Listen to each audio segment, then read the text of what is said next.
నమస్తే. ఎన్నికల సందర్భంగా ఆంధ్రప్రదేశ్లో జరిగిన హింసకాండపై ఎన్నికల కమిషన్ ప్రభుత్వ ప్రధాన కార్యదర్శి డీజీపీపై సీరియస్ అయింది. ముగ్గురు ఎస్పీలు ఒక కలెక్టర్తో పాటు మరికొంతమంది జిల్లా స్థాయి అధికారులపై వేటు వేస్తూ నిర్ణయం తీసుకుంది. ఎన్నికల సందర్భంగా రాష్ట్రంలో చెలరేగిన హింసను అణిచివేయకుండా వాటిని ప్రేరేపించేలా వ్యవహరించిన అధికారులపై కేంద్ర ఎన్నికల సంఘం కొరడా జులిపించింది. ముగ్గురు ఎస్పీలు ఒక జిల్లా కలెక్టర్ను బాధ్యులుగా నిర్ణయిస్తూ రాష్ట్ర ప్రభుత్వం ఇచ్చిన నివేదికపై తీవ్ర స్థాయిలో స్పందించిన ఈసీ ఇద్దరు సస్పెండ్ ని చేయగా మరో ఇద్దరిపై బదిలీ వేటు వేసింది. పల్నాడు ఎస్పీ బిందు మాధవ్, అనంతపురం ఎస్పీ అమిత్ బర్దర్ ను సస్పెండ్ చేయగా తిరుపతి ఎస్పీ కృష్ణకాంత్ పటేల్, పల్నాడు కలెక్టర్ లోతేటి శివశంకర్లపై బదిలీ వేటు వేసింది. ఎన్నికల పోలింగ్ సందర్భంగా అనంతరం జరిగిన హింసాత్మక ఘటనల నేపథ్యంలో పల్నాడు, అనంతపురం, తిరుపతి 3 జిల్లాలకు చెందిన 12 మంది కింద స్థాయి పోలీసులు అధికారులపైన సస్పెన్షన్ వేటు వేసింది ఈసీ. మొత్తం 16 మందిపై శాఖాపరమైన విచారణ జరిపించాలని ఆదేశించింది. శుక్రవారం సాయంత్రం 3 గంటల్లోగా వీరిపై ఛార్జ్ షీట్ వేయాలని స్పష్టం చేసింది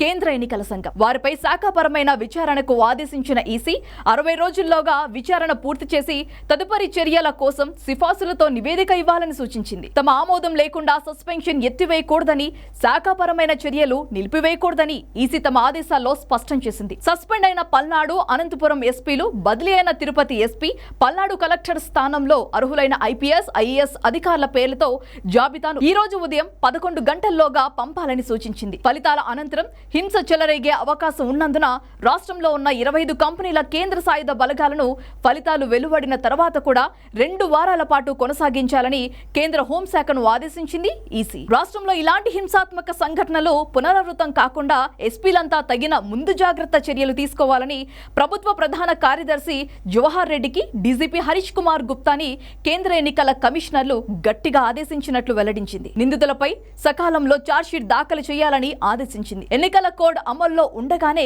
ఈ పని పూర్తి చేయాలని నిర్దేశించింది. రాష్ట్రంలో చోటు చేసుకున్న పరిస్థితులను ఎన్నికల కమిషనర్లకు వివరించే సమయంలో సీఎస్, డీజీపీలు ఇద్దరు హింసాత్మక ఘటనలు చోటు చేసుకున్న జిల్లాలో ఏ అధికారులు నిర్లక్ష్యంగా వ్యవహరించారు, ఎవరి పర్యవేక్షణ లోపం కారణంగా ఇవన్నీ చోటు చేసుకున్నాయో వివరణ ఇచ్చారు.